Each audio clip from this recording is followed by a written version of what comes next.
അമേരിക്കയുടെ സൈനിക വിമാനം ഖത്തറിൻ്റെ ആകാശത്ത് വെച്ച് അപ്രത്യക്ഷമായി എന്ന റിപ്പോർട്ട് പുറത്തു വന്നതിനോടനുബന്ധിച്ച് അന്താരാഷ്ട്ര തലത്തിൽ വലിയ രീതിയിലുള്ള അന്വേഷണം ഈ മേഖല കേന്ദ്രീകരിച്ചുകൊണ്ട് ഇപ്പോൾ വിമാനത്തിന് വേണ്ടി നടക്കുന്നു എന്ന റിപ്പോർട്ടാണ് പുറത്തു വരുന്നത്. ഇത്തരമൊരു സംഭവം ഈ യുദ്ധം തുടങ്ങിയതിനു ശേഷം ഇറാനുമായിട്ട് ബന്ധപ്പെട്ട വിഷയം ഇപ്പോൾ തുടങ്ങിയതിനു ശേഷം ഇതാദ്യമായിട്ടാണ്. KC-135 ബോയിങ് പടുകൂറ്റൻ ഇന്ധന വിമാനമാണ്, ഇന്ധനം നിറക്കുന്ന സൈനിക ടാങ്കർ വിമാനം. അത് പറയുന്ന കാര്യം ഇങ്ങനെയാണ്: പേർഷ്യൻ ഗൾഫിൽ പറക്കുന്നതിനിടെ ദഫ്ര എയർപോർട്ടിൽ നിന്നാണ് പറന്നു വരുന്നത്. ഉയർന്ന ശേഷം പെട്ടെന്ന് തന്നെ റഡാറിൽ നിന്ന് അപ്രത്യക്ഷമാകുന്നു. പിന്നീട് ഒരു സിഗ്നൽ നൽകുന്നു, 77,000 എന്ന് പറയുന്ന നമ്പർ. അത് ഈ ഡിസ്ട്രസ് കോഡായിട്ടാണ് അന്താരാഷ്ട്ര തലത്തിൽ അപകട വിഷയങ്ങളൊക്കെ ഉണ്ടാകുന്ന സമയത്തുള്ള ഒരു മുന്നറിയിപ്പ് നമ്പറാണ്. സാങ്കേതിക തകരാറോ അടിയന്തര ലാൻഡിങ്ങോ അല്ലെങ്കിൽ സിസ്റ്റം പ്രശ്നവുമായിട്ട് ബന്ധപ്പെടുന്ന കാര്യങ്ങളുണ്ടാകുന്ന സമയത്ത് അന്താരാഷ്ട്ര എമർജൻസി കോഡായിട്ടാണ് അത് ഉപയോഗിക്കുന്നത്. ഈ കോഡ് നമ്പർ വന്ന് മിനിറ്റുകൾക്കകം റഡാറിൽ നിന്ന് ഈ വിമാനത്തെ കാണാതായി, അപ്രത്യക്ഷമാകുന്നു. അപ്പോൾ അത് വലിയ രീതിയിൽ ആശങ്ക ജനിപ്പിച്ചിരിക്കുന്ന കാര്യമാണ്. കാര്യം എന്ന് പറയുന്നത്, ഖത്തറിൻ്റെയും ഓർമുസിൻ്റെയും കടൽ മേഖലയുടെ ആകാശത്ത് നിന്നാണ് അപ്രത്യക്ഷമാകുന്നത്. ഇത് വെടിവെച്ച് വീഴ്ത്തി അല്ലെങ്കിൽ എന്തെങ്കിലും ആക്രമണം നടത്തിയെന്ന് ഇറാൻ ഇതുവരെ അവകാശപ്പെടാത്തതാണ് അതൊന്നും കൂടി പ്രയാസമാകുന്ന കാര്യത്തിലേക്ക് എത്തിയിരിക്കുന്നത്. അപ്പോൾ ഈ വിമാനവുമായി ബന്ധപ്പെട്ട കാര്യത്തെക്കുറിച്ച് സമഗ്രമായിരിക്കുന്ന അന്വേഷണം അമേരിക്ക പ്രഖ്യാപിച്ചു. അപ്പോൾ തന്നെ അവിടെ ഒരു വിഷയം വരുന്നത്, ഹോർമുസ് കടൽ കേന്ദ്രീകരിച്ചുകൊണ്ട് അന്വേഷണം നടത്താനോ ഇറാൻ്റെ അതിർത്തി കേന്ദ്രീകരിച്ചുകൊണ്ട് അന്വേഷണം നടത്താനോ അമേരിക്കയ്ക്ക് സാധിക്കില്ല. ഖത്തറുമായിട്ട് ബന്ധപ്പെട്ട അത് ഏരിയയിലൊക്കെ വലിയ തരത്തിലുള്ള അന്വേഷണം നടത്തുകയാണെങ്കിൽ തന്നെ ഏതെങ്കിലും തരത്തിൽ ഇറാൻ്റെ ഈ ഭാഗത്തുനിന്ന് അക്രമം ഉണ്ടാവുകയാണെങ്കിൽ അതിനെ പ്രതിരോധിക്കാനും സാധിക്കാത്ത ഒരു സ്ഥിതിയിലേക്ക് കാര്യങ്ങൾ പോകുന്നു.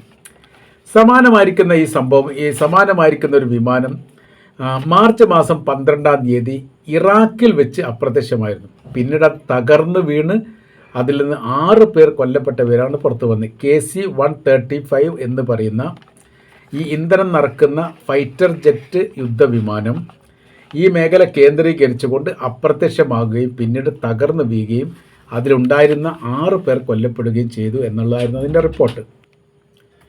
ഇറാഖിലെ വിമാന ദുരന്തവുമായിട്ട് ബന്ധപ്പെട്ടും ഒരുപാട് അഭ്യൂഹങ്ങൾ ആ കാലത്ത് തന്നെ പ്രചരിച്ചിട്ടുണ്ട്.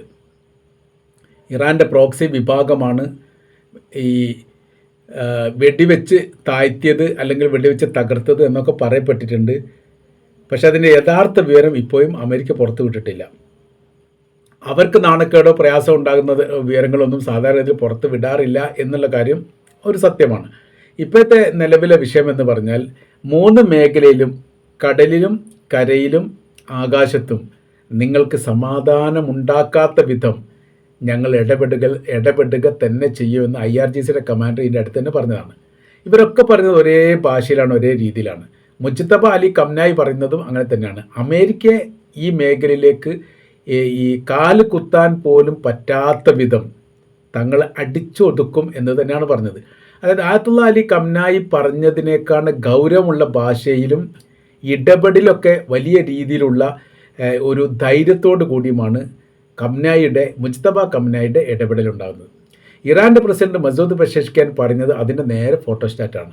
അതിൻ്റെ തുടർച്ച തന്നെയാണ് ഇറാൻ്റെ വിദേശകാര്യമന്ത്രി അബ്ബാസ് അറാഞ്ചി പറയുന്നത്. എല്ലാവരും പറയുന്നത് ഒരേ തരത്തിലാണ്. അപ്പോൾ അമേരിക്ക പറയുന്നത് എന്താണ്?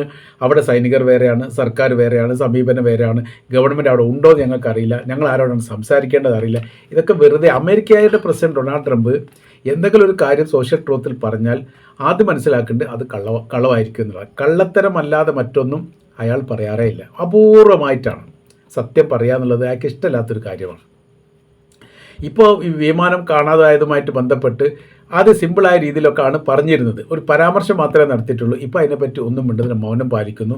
പിന്നെ വലിയ രീതിയിൽ അന്വേഷണ കാര്യങ്ങളൊക്കെ പ്രഖ്യാപിച്ചിട്ടുണ്ട്.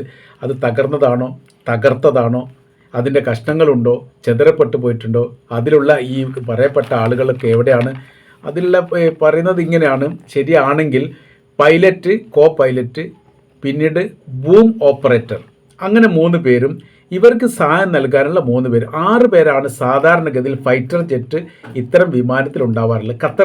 ഇറാഖിൽ അങ്ങനെയായിരുന്നു. അത് 6 പേര് ഇറാഖിൽ കൊല്ലപ്പെട്ടതാണ്. സമാന സ്ഥിതിയാണോ അതല്ലെങ്കിൽ വേറെ എന്തെങ്കിലും അവസ്ഥാ കാര്യങ്ങളുണ്ടോ എന്നതുമായി ബന്ധപ്പെട്ട കാര്യത്തെക്കുറിച്ചൊക്കെ അന്വേഷണം നടത്തുന്നുണ്ട് എന്നുള്ള രീതിയൊക്കെ വരുന്നുണ്ട്.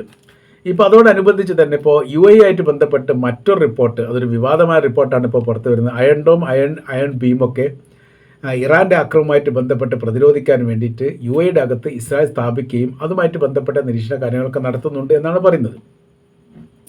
എന്നാൽ ഇപ്പോൾ 12-ലധികം മിസൈലുകൾ UAE കേന്ദ്രീകരിച്ചുകൊണ്ട്, ഫുജൈറ കൊണ്ടൊക്കെ ഇറാൻ അയക്കുകയും അതിനെ പ്രതിരോധിക്കാൻ സാധിക്കുകയും ചെയ്തിട്ടുണ്ട്. 1-2 എണ്ണം തകർന്നിട്ട് ഫുജൈറയുടെ എണ്ണ റിഫൈനറി മേഖലയിൽ വീഴുകയും തീപിടുത്തം ഉണ്ടാവുകയും ചെയ്തു. അപ്പോൾ ഇറാൻ ഇപ്പോൾ പറഞ്ഞിരിക്കുന്നത് അത് ഞങ്ങളല്ല ചെയ്തത്, ഈ റിഫൈനറി കേന്ദ്രീകരിച്ചുകൊണ്ട് തങ്ങൾ ആക്രമണം നടത്തിയിട്ടില്ല. അപ്പോൾ പിന്നെ അവിടെ ഒരു പ്രശ്നം വരുന്നത് ഇതാരാണ് ആക്രമണം നടത്തിയെന്നുള്ളതാണ്.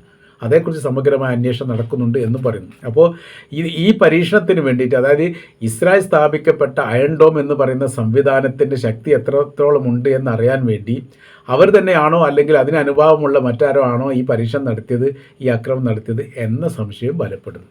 ഈ തരത്തിലാണ് ഈ സംഭവ കാര്യങ്ങൾ പോയിക്കൊണ്ട്, ഒരു കൃത്യവും വ്യക്തവുമായിട്ടുള്ള കാര്യങ്ങൾ യാഥാർത്ഥ്യത്തോടു കൂടി വരുന്നതിൽ ഭയങ്കരമായ അത്ഭുതങ്ങൾ സംഭവിക്കുന്നുണ്ട്.